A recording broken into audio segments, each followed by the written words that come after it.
I think that's the root of who I am and what's made me the person I am today.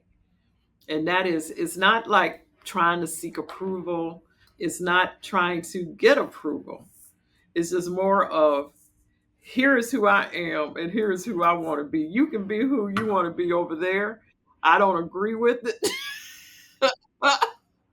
But let my light shine. My light is going to shine so bright that you're going to look at it and you're going to say, okay, she's a black woman, but she's cool. Welcome to Passion Struck. Hi, I'm your host, John R. Miles, and on the show, we decipher the secrets, tips, and guidance of the world's most inspiring people and turn their wisdom into practical advice for you and those around you. Our mission is to help you unlock the power of intentionality so that you can become the best version of yourself. If you're new to the show, I offer advice and answer listener questions on Fridays. We have long-form interviews the rest of the week with guests ranging from astronauts to authors, CEOs, creators, innovators, scientists, military leaders, visionaries, and athletes. Now, let's go out there and become Passion Struck.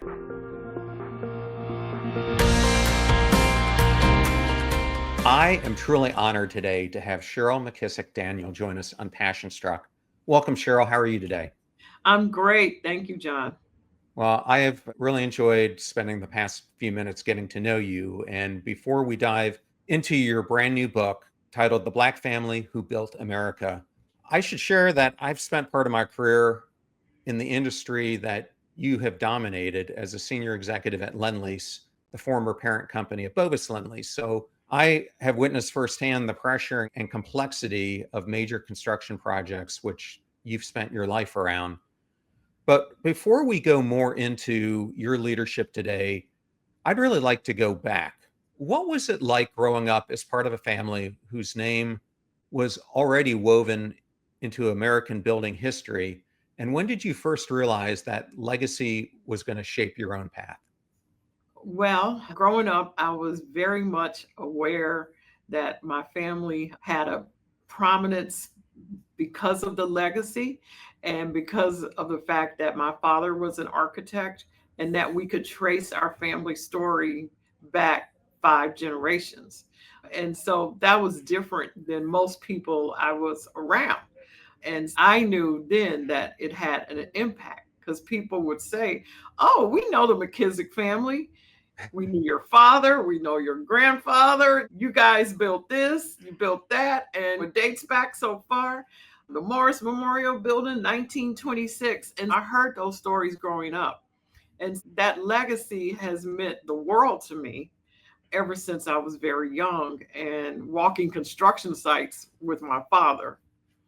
Well, your family name, for those who don't know your family background, sits comfortably besides huge names like the Vanderbilts and the Rockefellers in terms of building the great nation we're a part of. But compared to those families, it was a very different starting point. And I think this is an important thing to analyze because we're talking a lot about immigrants these days. And I wouldn't be here if it wasn't for my grandparents immigrating. But your family came through a different path than mine did. What does the American dream mean when your family's first chapter was enslavement? Well, that's a disheartening question. It's one that I've had to grapple with, that the success that we are experiencing now really was based on the slave master that my great grandfather was given to. He taught him the trade of making bricks. And that's what started the whole business for us in construction, design and construction. And a dream is what you make it, if you ask me. And it's not really where you started, but it's where you're going. You know, you come to terms with what's happened in the past and that it may not have been bright. My ancestors didn't choose to come to this country. They were captured and brought to this country. But yet, over the years, they've persevered and they've been able to make a place for them in this country. So when I look at the American dream, I definitely feel like I'm living it. I always wanted to be in a tall building in Manhattan. If you look out my window, where am I? In a tall building in Manhattan. And so that is afforded to me because of the trade that was taught my ancestors and the ability to pass that trade down through 5 generations. So maybe you could talk just a little bit about that passing of the torch from Moses McKissack the first to the second to the third, because those three generations really set the foundation for what the company is that you now lead. Well, as we were just talking about, while they were in the process of building out their lives and creating their legacy, there was a backdrop. And that backdrop was bigotry and hatred and racism in America, all through those 3 generations years of building a business. And so passing the torch for them meant that they were extremely dedicated and passionate about what they were doing and making sure that I lived on. And so Moses McKissack the first was taught the trade of making bricks, and he was able to then have his son Moses McKissack the second build upon the foundation he already set. So he became a master carpenter. And then Moses McKissack III built upon that foundation and became the first Black licensed architect in America. And it was all about the next generation growing and exceeding and doing better than the previous generation. And to me, that's what has really set a strong foundation for where we are today. I want to go back to something you just said, because as I understand it, Moses McKissack III, as you mentioned, was one of the first licensed Black architects in the US. And I can't imagine what he had to overcome to get those licenses. Can you talk about that? And what does that milestone mean to you now, looking at the barriers he had to overcome? Absolutely. He got his license in 1922. So that's over 100 years ago. And they were in a situation where he and his brother had started their business, and then architectural licensing laws came into effect. So they were contractors and they were designers. For them to even stay in business, they had to get an architectural license. First, they went to correspondence school and received architectural degrees. But then, when they showed up to take their license, they were declined over and over again just because they were Black. But these men did not give up. They had what I call the 4 principles that they lived on: perseverance, preparedness, persistence, and purpose. Now, I add the 5th one, and that's called prayer. It works for me. And so they continue to pursue these licenses by influencing the people on the board, the Tennessee Licensing Board at the time. And they found one person who said to the rest of the board, we cannot and should not stop these men from taking this exam just because they're Black. And he probably had to throw in there, they're not going to pass anyway.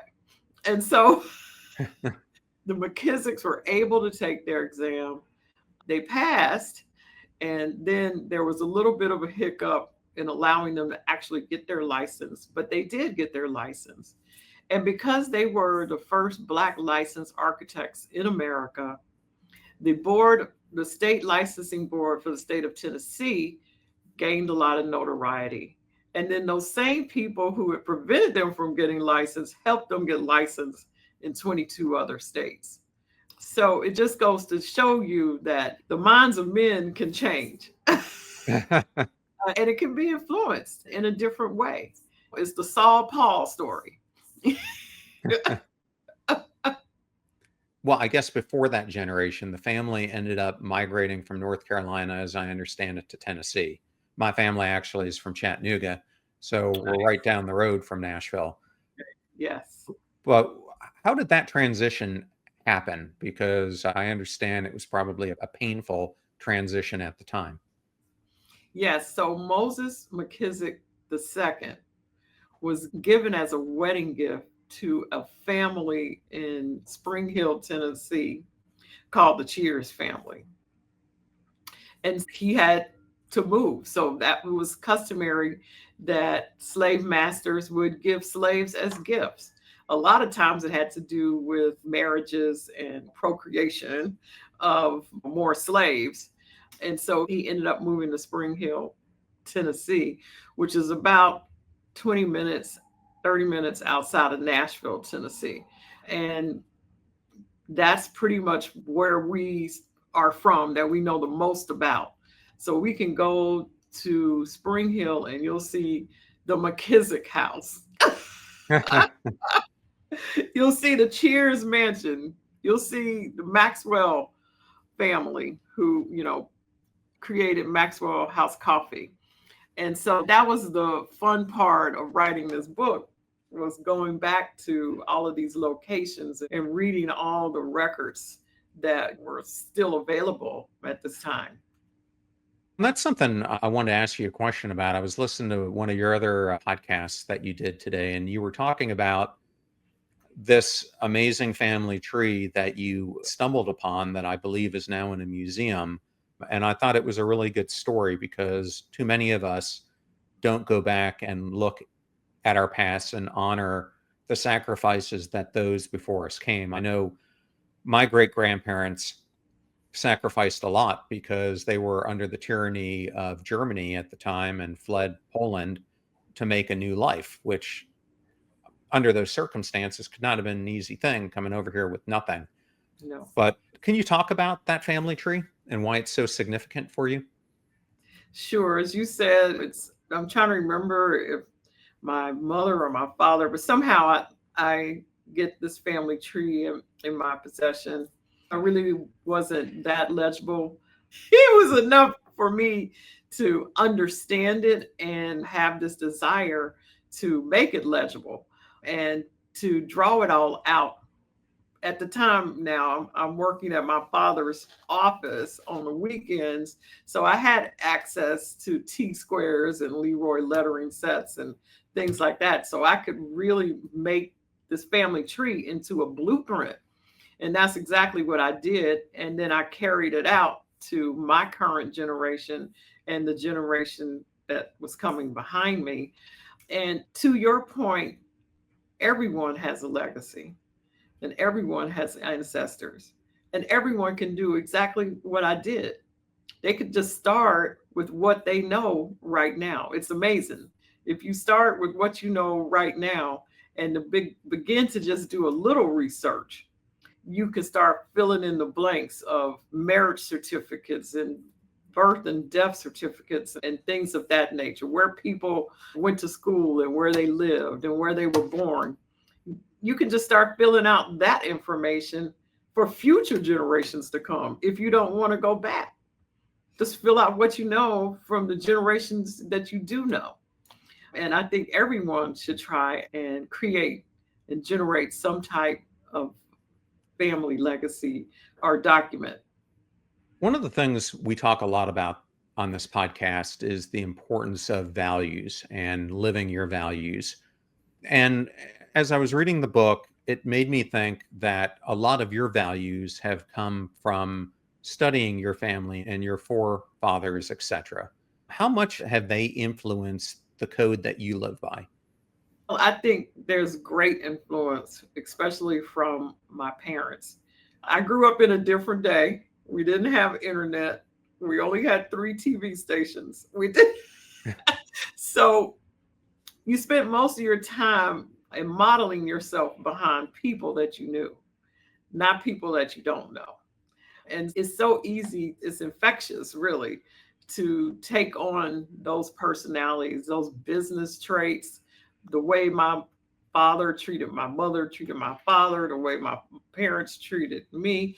All of that is just ingrained because you're always around real people, which I think is a big thing today. It's not on Insta. We didn't have that. We would go to family picnics and it might take an hour or two to drive to the family picnic. So you're in a car with your family and you're telling stories or talking about the latest news. And then you're at a picnic with a family and friends who now you're interacting with. So everything was that way when I grew up. And so it was so much easier to look at someone and say, oh, these are the values that I respect, and these are the ones I don't respect, because you were seeing the whole person and you were seeing their life unfold. And so I definitely think that my family had a Yeah. lot to do with that. Well, I think it's an important lesson because for those of the younger generations who are listening to this, we now have young adults who have grown up being influenced by many of the people that they witness on social media. And I have to say that most of the time when I'm doing social media, I'm trying to showcase the best parts of me. You're not typically showing the dark parts. So we're Yes. growing up with a bunch of influencers who are trying to showcase the part of you that they want you to see. Where similar to you, I really grew up in a time where I was very much influenced by the church leaders. I Mm, grew up Catholic, but the priests that and nuns that we grew up in, of course, my parents and grandparents, the moms and dads of my friends, and those were the people, our coaches, who really influenced us the most because we didn't have that other thing that kids today do. And I think it's really doing a disservice to them in many ways. Interested in your thoughts. well, I agree with you. Our parents raised us, John. I used to think I was raising my kids, but what was really happening is the internet was raising my kids. But I'm like, well, where did that come from? If they do something that's strange and different, if they want to wear clothes another way, like, where did you get that from? You saw it from somewhere and you want to model behind it for whatever reason. And I just think that as the younger generation begins to unfold, I hope that they take some time to spend in a quiet room without their cell phones on, with their parents, their grandparents, and parents' friends, and really engage on everything, every topic that you can come up with. Young people should engage in a room without their cell phones Yes. and with real people, because you mature that way. You learn a lot that way.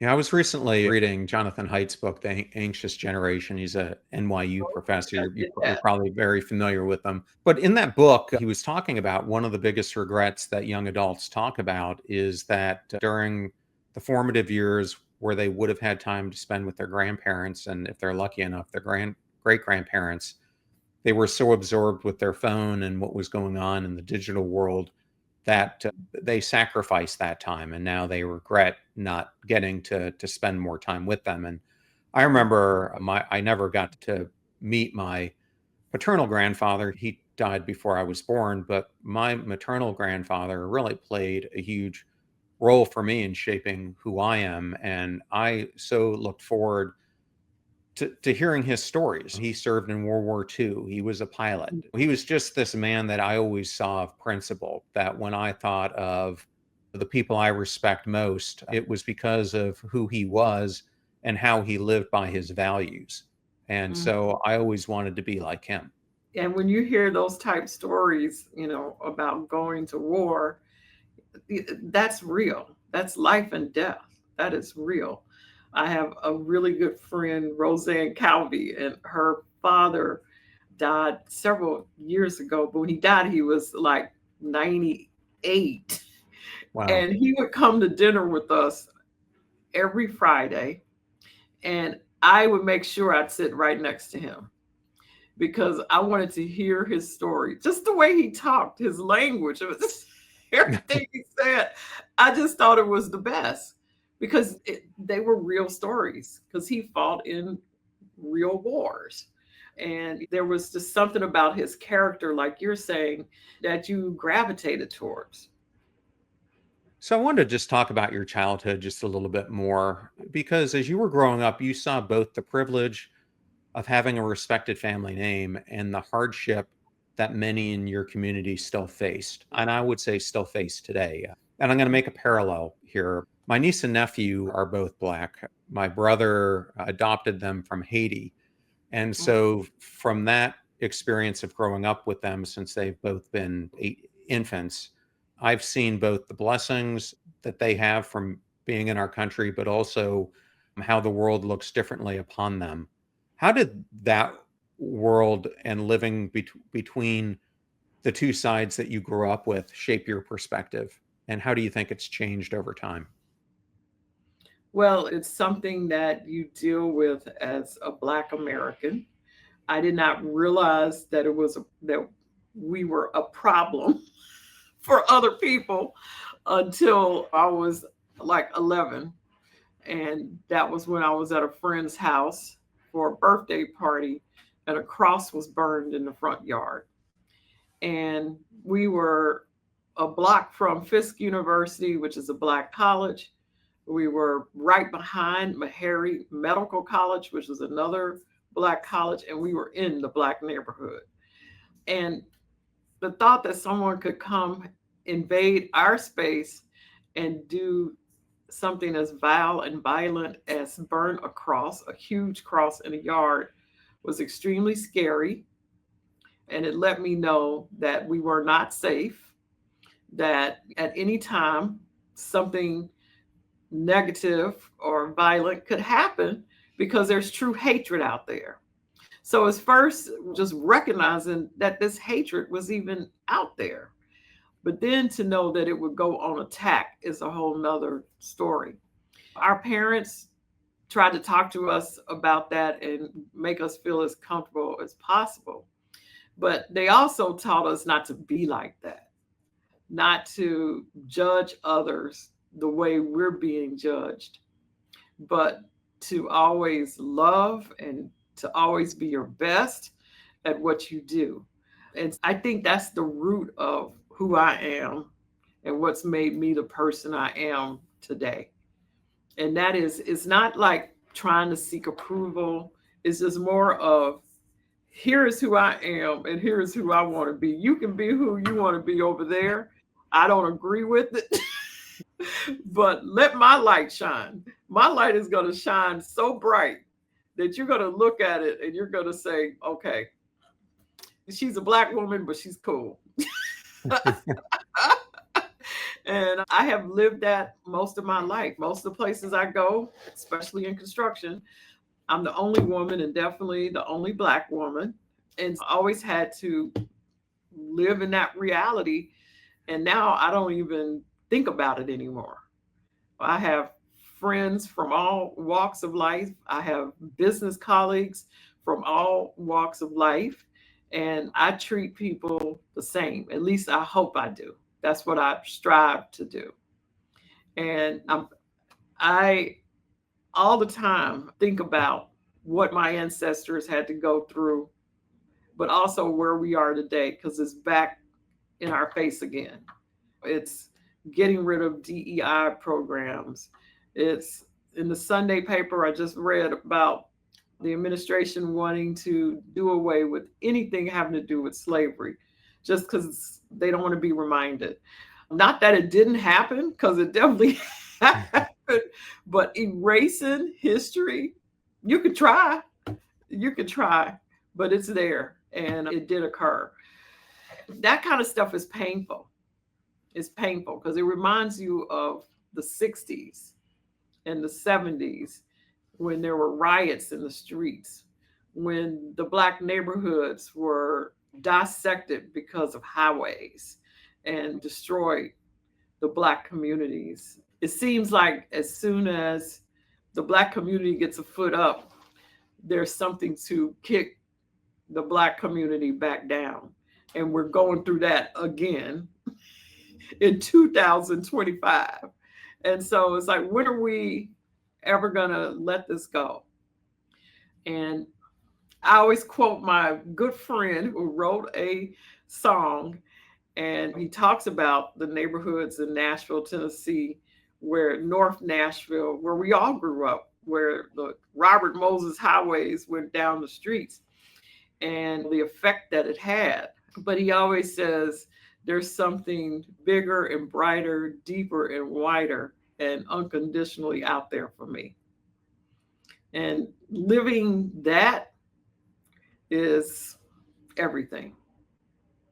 It's interesting. I had a friend who turned me on to the biography of Malcolm X, and Oh, he was telling me that he thought it was one of the best books if you want to hear the arc of how Malcolm X became who he is and why he was such an important leader.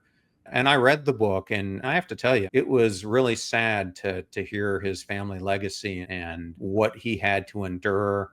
It was also sad to see how he turned to drugs and everything, but then how he turned it around. And as I would say on the show, became passion struck about the cause that he thought was worth giving his life for. But I think that's one of those types of books that I really think all Americans should have to read, because it really does give a very historical sense of the challenges that had to be overcome and what he was trying to invoke with his life and the change he was trying to bring. And I don't think after reading it, he was the radical that many people make him out to be. I think he had to use radical ideas to try to get his points across, but I think he was forced there by what society was doing. yes, I think we have much more radical ideas right now. Yeah. Unfortunately, just like the people in 1920 that didn't want to let my grandparents take their license to be their test to become licensed architects, those people still exist. That spirit still exists today. And it's unfortunate, but it's still around. Is I wonder, there's this need to feel better than someone else. That means there is this huge insecurity that's taking place. And the insecurity could be rooted in just so many things. It could be just because you didn't achieve what you wanted to achieve in life, even though you had all the opportunity in the world to do it. Or you need to feel someone is less than you. Who knows? Or there is a legitimate feeling out there that people have. I don't know if I agree with it, that if we have DEI programs, that it misplaces or takes away a spot for someone else. I don't know. But whatever it is based in hate. It is not based in love. And whatever is in love will last. I want to jump forward from the 1920s that you just mentioned to a pivotal point in your family's history. In 1942, your family won the Tuskegee Army Airfield contract, if I have the date correct. Why was that such a breakthrough, and what did it teach them about, I guess, since we're talking about federal stuff, federal work, scale, but also prejudice?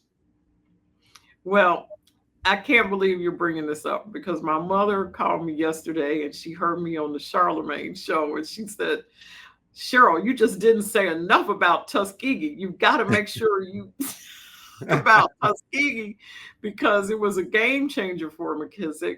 This is when Franklin Roosevelt was president and Eleanor Roosevelt was his wife, and she actually came to Tuskegee, and I'm pretty sure she flew one of the planes with the Tuskegee Airmen.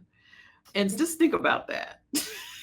The president's wife is going to this rural country, this rural town in Alabama to meet with the Red Tails, who were the Black pilots who fought in the war. They were ostracized. A lot of people did not like what they did, although they were probably the most successful squadron there was. And so when it came time to build the new base, I really believe that she was instrumental in saying it needed to be a firm that was Black, because this was the largest contract ever awarded to a Black firm in the history of the United States. And my grandfather and his brother, they designed it and they built it. And they were extremely proud of this. And as a result, they won an award called the Spalding Medal Award from President Franklin D. Roosevelt. And my grandfather was then placed as a member of HUD, the Housing Urban Authority Department. The Tuskegee construction was a very powerful story and had a great impact on the McKissacks. I think at that point, they felt recognized by the country. Wow, that is so important. And I'm going to digress here for just a second. A few years ago, I went on this retreat where we were crazy enough to do this 4x4x48 challenge, which is basically running 2 marathons in 2 days. And one of the guests who was there was Mark Ripien, the 2-time Super Bowl champion quarterback from the Washington Redskins. And it was during the time that the Redskins, now the Washington football team, were looking at the new name and what they should call themselves. And he had told me at that time that the players were being asked, and one of the names under consideration was to call them the Washington Red Tails, to honor Tuskegee Airmen. And I know a lot of the players were very much fans of it because it honored the uniform. They wouldn't have, it honored the legacy, and a lot of them really wanted that to be the name. And I always wonder in the back of my mind why it wasn't, because I think it would have been such an honorable thing to do and such a powerful thing to name the team after that. I'm trying to remember. Josh Harris is the owner now, but who was the owner when they changed the name? I'm trying Wasn't to remember. It the guy who owned AOL? Yeah. I can't remember his name, but that would have been fantastic. And boy, do we need that in Washington, D.C. right now. That would have been amazing. I didn't know that backstory. So thanks for sharing that. I'm a huge football fan. We were part of Eagle Stadium. We were one of the. I know. And I know because I'm a huge Eagles fan. Believe me, I know. Dude, fly, Eagles, fly. Yeah. I'm wearing my green. Yeah, I can't wait for the season to start. To really start. Right. Yeah. I want to talk to you about one of the most pivotal moments of your life, because I'm trying to put myself in your situation. So you are in your career, you're in New York, you're working for one of the biggest construction companies in the world, Turner Construction, and your mom calls you and, Cheryl, you need to come back to Nashville. You need to come back to the company.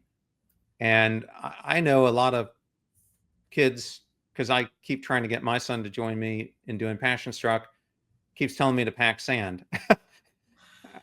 What was going through your mind at that time? And how do you think now that moment changed your trajectory?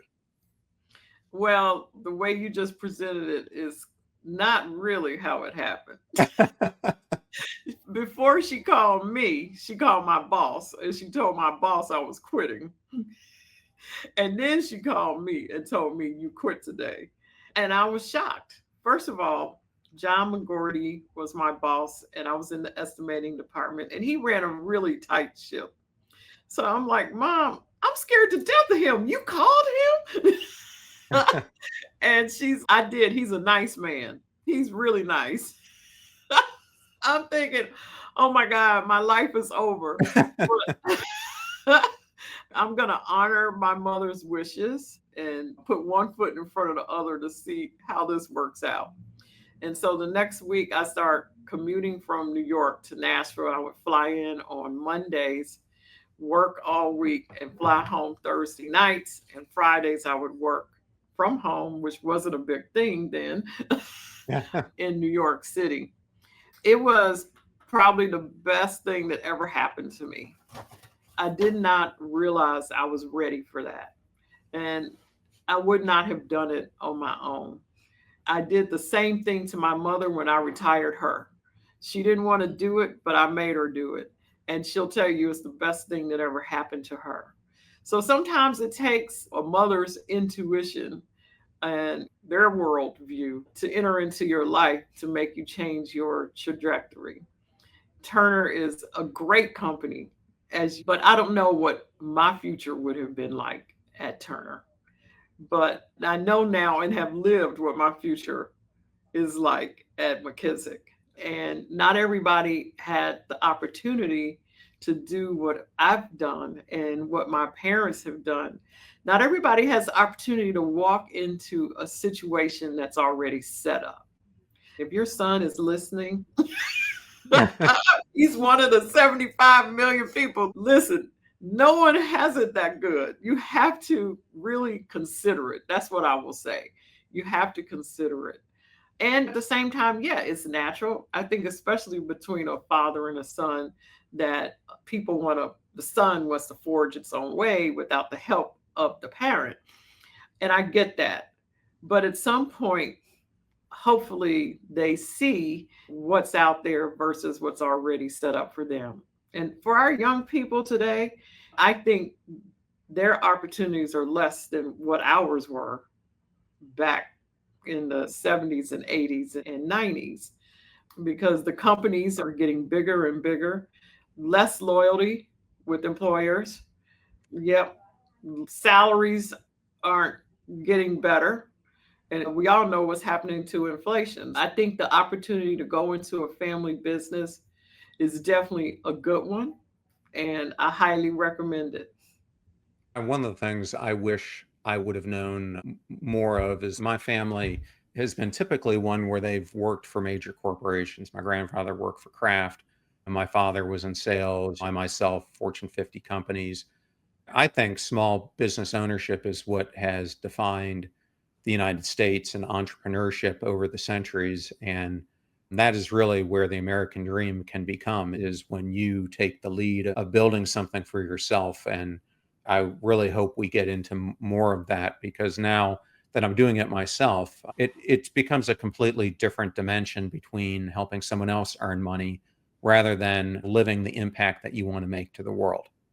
And that's a really huge difference, because impact to me is what God wants us to make. It's why he wants us to serve others. So it's really, how do you use your talents through your work to enrich other people's lives, which is what Absolutely. I think the meaning that we're all here for. Well, Cheryl, I have two final questions for you. If I have this correctly, your mom has called you the Moses of your generation. Oh, that's And so endearing. and so if that is the case, what was the sea you had to part, and when did you know you'd actually done it? The sea I had to part was New York City. And when this city throws me curveballs, I throw back concrete. And I am just beginning to feel like I've done it in the last 5 or 6 years. There's an organization called the New York Building Congress that I have been a member of for 30 years. When I first got there were very few women, and I think I was the only Black person in the room, and a sea of men. The galas were a sea of men. And now, after 30 years, I am interviewing to be chair of the New York Building Oh, Congress. holy cow. Wow. Look what Congratulations. God will do. So to me, that is a blessing, but it's also a testament to the people in America, the people who are right here side by side with all of us every single day. We do have positive perspectives. We do care about one another. And we are opening up our horizons to new things. Thank you for And that. by the And way, I'll be the first Black and female. Well, Black female. man, how incredible. Cheryl, my last question for you is about legacy. Mhm. What's one tradition you refuse to change, and one you hope your daughters will disrupt? That's a tough one. Well, for me personally, my interface with my staff has been one of one big family. And now that I'm looking at my succession planning, I want to take that entrepreneurial sort of culture and make it sustainable. And so I would like to see my kids disrupt that, disrupt the concept of having one big family and create a more sustainable model. Thank you so much for sharing that. And thank you so much for coming on Passion Struck. It was such an honor, ma'am, to get to interview you. And I'm super excited about that post. What an amazing event that would be. Thank you again for coming. And where can people learn more about you if they would like to? They can go to my personal website, which is Cheryl McKissack Daniel. That's Daniel without an S. And they can see us on social media at McKissack Official. Awesome. Thank you again, Cheryl, for being here. Okay. Thank you, John. It was great speaking with you.